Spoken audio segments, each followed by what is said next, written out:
Hi, everyone, and welcome to week 2 of Lift the Conversation. I'm so grateful you're here, whether it's your first time joining or you've been with us since the beginning. My name is Christy Etheridge, and I'm the founder of Lift the Veil. This movement was born from my own experience as a mom, navigating the heartbreak, confusion, and ultimately my purpose after losing my son, William, earlier this year. I started to lift the conversation because I believe families and friends deserve a place to learn the truth about addiction, ask questions without shame, and walk away each week feeling more empowered and less alone. Every week, we focus on one belief, one question, or one story that impacts how we show up for those struggling with addiction. And I'm going to go ahead and share my screen so we can start with our first topic because this week is a big one. They just need to want it. It's a myth that keeps families stuck and keeps our loved ones suffering in silence. Tonight, we're going to unpack why this belief is so uncommon, so harmful, and what we can do instead. Whether you're here to understand your child, your partner, your friend, or even yourself, you're in the right place. This is a judgment-free space. You don't need to have it all figured out to be here. You just have to be willing to lean in. So let's get started. So we're going to start with one of the most common and damaging beliefs families hold when trying to support a loved one with addiction. They just need to want it. At first glance, this feels like it makes sense. We think if they really wanted to get better, they would. They'd stop using, they'd go to rehab, they'd show up. But this belief, while rooted in frustration or hopelessness, is misleading. And here's why. Addiction changes the brain. It alters how a person experiences motivation, impulse control, reward, and pain. It rewires the survival instincts, making the substance feel like the only lifeline. The truth is, many people do want to change, but wanting is not the same as having the capacity or clarity to act. Shame, trauma, withdrawal, fear, and lack of support make recovery feel out of reach, even for those who want to try. And when we cling to the idea that they just don't want it, we unintentionally blame them for something they didn't choose, distance ourselves emotionally, and delay real help until it's bad enough. I want to share a personal example that shaped my perspective. When I served as a medical director at a primary care clinic inside a homeless shelter, I worked with people who were, by all definition, at rock bottom. Most were unhoused due to untreated mental illness, addiction, and total collapse of any support systems. And I can say this with complete certainty. Not one person I treated wanted to be addicted. Not one wanted to suffer from mental illness. And not one of them wanted to be isolated, homeless, and cut off from family and friends. What they wanted was a chance, a lifeline, someone to see them as more than their diagnosis, someone to remind them that they were still worth saving. That experience changed me. It taught me that addiction isn't a failure of character. It's a response to pain, to trauma, and to disconnect. And it reminded me that healing doesn't begin with tough love or ultimatums. It begins with understanding, boundaries, and compassionate truth telling. So this slide ties directly into lesson 1.2 of our advocate program within our Mighty Networks community, Myths, Misconceptions, and Stigma. In that lesson, we break down the most harmful beliefs that continue to shape how families and societies view addiction. Things like addiction is a choice. They just don't care enough. They need to hit rock bottom. And good families don't go through this. But here's the truth. Addiction is not a moral failure. It's a chronic medical condition. It's driven by changes in brain chemistry, trauma, emotional pain, and disconnection. People don't just stay stuck because they don't care. They stay stuck because their brain is hijacked and they're carrying emotional shame and fear. Lesson 1.2 also explores how stigma prevents people from getting help. It's not just about changing how we talk, it's changing how we think. So if you haven't yet gone through the lesson in this course, I really encourage you to take a deeper look this week. It's the foundation to everything we teach here. So tonight, we're not just unlearning a myth, we're learning how to make space for a deeper truth that people don't recover because they're pushed harder. They recover because someone believed in their worth before they could believe in themselves. So this is the Mighty Networks course. In case you haven't, if you're a part of that group, you can see as you go in on the side, there'll be different sections that you can choose. You're going to choose the Lift the Veil Advocate Program. Now, obviously, if you'll be a part of the Mighty Networks group, and we'll talk about how to get in there, it's totally free. But once you're there, go to the Advocate Program. We're going over myths and misconceptions. That was what that slide was for. We're also going to talk about the spectrum of use in a minute, okay? So just make sure you read through that. So now that we've started to challenge the myth of they just don't need to want it, they just need to want it, let's take a deeper look at what addiction actually is not and how we can help how we can help your response, right? The family response matters in this, right? So we've clarified what addiction is not. Let's talk about just something just as important as how we respond, because that matters. As family members and friends and caregivers, it's easy to feel powerless. But truth is, your response can either reinforce the cycle or help interrupt it. And I want to show you a simple side by side here. So a common reaction, they're fine, they're functioning, right? Well, the healing response would be something has changed. Let's check in. Or once you start uncovering what those red flags are in the course, that advocacy program course I just showed you in Mighty Networks, then you start recognizing what the red flags are. Now you can start, instead of ignoring those red flags, you can start having earlier conversations, right? So instead of waiting for rock bottom, let's offer help during the middle stages. We don't want people to hit rock bottom, lose everything, don't have a job, their credit sucks, they're being evicted, or they're homeless now.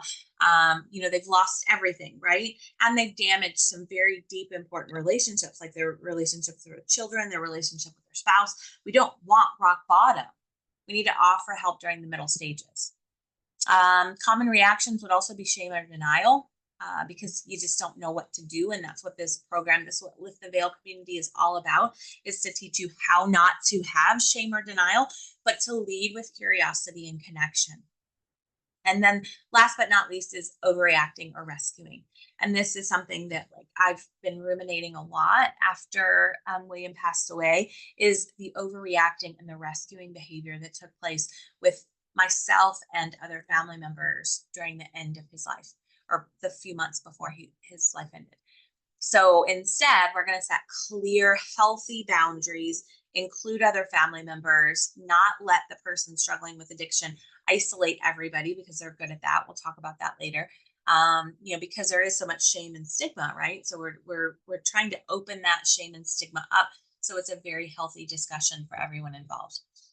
Family matters so much in these early stages, and often we're the ones closest enough to notice something's off, right? So tonight isn't just about what not to say. It's about building awareness in that gray area. Because when we understand the spectrum, we stop waiting for disaster and we start showing up when it really counts. So again, within the course, the advocate program, in this Lift the Veil Advocate program right here, we're going over the spectrum of use. One of the most important things in this lesson teaches us that addiction isn't all or nothing. There's a continuum, right? A spectrum that ranges from occasional or recreational use to dependence to full-blown addiction. And most people just don't jump from one end to the other overnight. They spend a lot of time in the gray area, functioning in life, holding down jobs, raising kids, but quietly losing control. And that's when we come in as family and friends, because we can understand the warning signs and shifts earlier. Then we can respond with love and support before the crisis hits. And the most painful truth about all of this is that addiction can fracture families. But the hopeful truth is that families can also be a part of the healing when we choose connection over control. You don't have to be perfect. You just have to be willing to learn a new way. And that's exactly what you're doing right now. So I wanted to make sure you leave tonight with more than just ideas. You'll also leave with a practical tool that you can use right away. We've created a special companion guide for this week called Unlearning the Myth, a reflection guide for families impacted by addiction.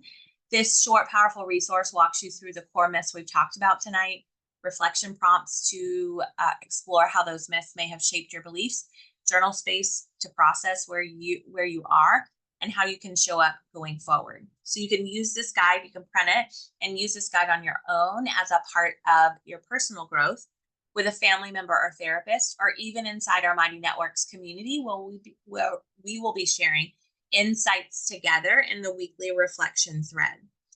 So you'll find the guide available and download in the events section for week 2, Lift the Conversation in our Mighty Networks group. Or if you're not in the group yet, head to community.ltvproject.org, follow the links to join. It's totally free. This isn't about being perfect. It's about being intentional. It's about unlearning what no longer serves us and learning how to love someone in a way that actually helps.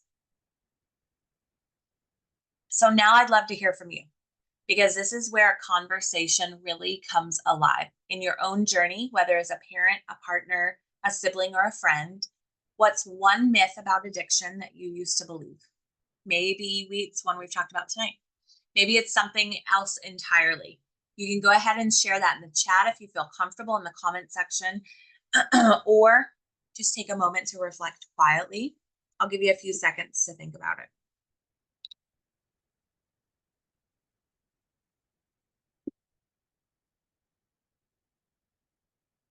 So I want to acknowledge something important. There is zero shame in having believed in these myths. Most of us were never taught the truth. What matters is that we're here now doing the work to learn, to grow, and to show up differently. If you're a part of our Mighty Networks group, I invite you to post your response in the weekly reflections thread after this call. And while you're there, tag someone else in the group, or even invite someone else into this group, right? It's free. You never know who needs to hear your story, and you never know who your story might reach. Because healing happens in conversations, and conversation starts when we speak honestly, even when it's uncomfortable. Before we wrap up tonight, I want to share something deeply personal, something that connects this movement to my own heart. When my son William passed, he was wearing a red bracelet. The picture here, I think, is one of the last selfies he took of himself, and he was actually wearing that bracelet. And that was shipped to me with his ashes after the funeral. That bracelet is now a symbol, not just for our grief, but for our mission. We created the Lift the Veil red awareness bracelet to keep that mission visible, to honor those who are still struggling, to spark real conversations, and to remind others that we see them, even when they feel invisible. On the inside of the bracelet, it says, "See the struggle, share the hope." It's a reminder that you never know what someone is carrying, and it's an invitation to listen, to speak up, and to stand with families impacted by addiction. You can get yours today if you go to ltvproject.org. In the on the page, there is a section that says support us. If you click down that drop, there's a store button, and that's where the you can purchase the red bracelet. It's $10. It's a $10 donation that covers shipping if you need it.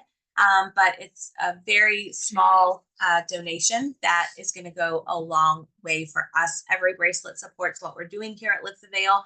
Some people wear it to honor a loved one. Some wear it as a declaration of hope for someone still struggling. However you wear it, let it mean something. Let it be the spark that helps lift the veil for one more person. So thank you so much for showing up tonight, not just for this conversation, but for your own growth, for your family, and maybe even for someone else who's still in the struggle. Before we go, here's how you can keep the momentum going. Join the community. If you're not in our Mighty Networks group yet, that's where everything happens. The resources, the replays, the reflections, and the relationships. Head to community.ltvproject.org. It's totally free and it's built just for you. And make sure you download the reflection guide. Don't forget it's under the events section on the Lift the Conversation area, and you can find how to download it there. Let it take you deeper into tonight's topic. And then RSVP for next week's session. We're going to talk about another common misbelief. They have to hit rock bottom. We'll unpack that myth and what to do instead. And lastly, share the Red Bracelet campaign. Don't forget, you heard the story, you know the meaning, and now go wear the hope. Go to ltvproject.org, go to support us, drop that down, click store, and get your red bracelet. And finally, share this movement. Invite someone to next week's session. Invite someone to our Lift the Veil community within Mighty Networks. It's totally free. Tag us on social. Share our social media feeds. We need help getting this message out. We're almost official 501c3 nonprofit organization, and we are just in the beginning stages.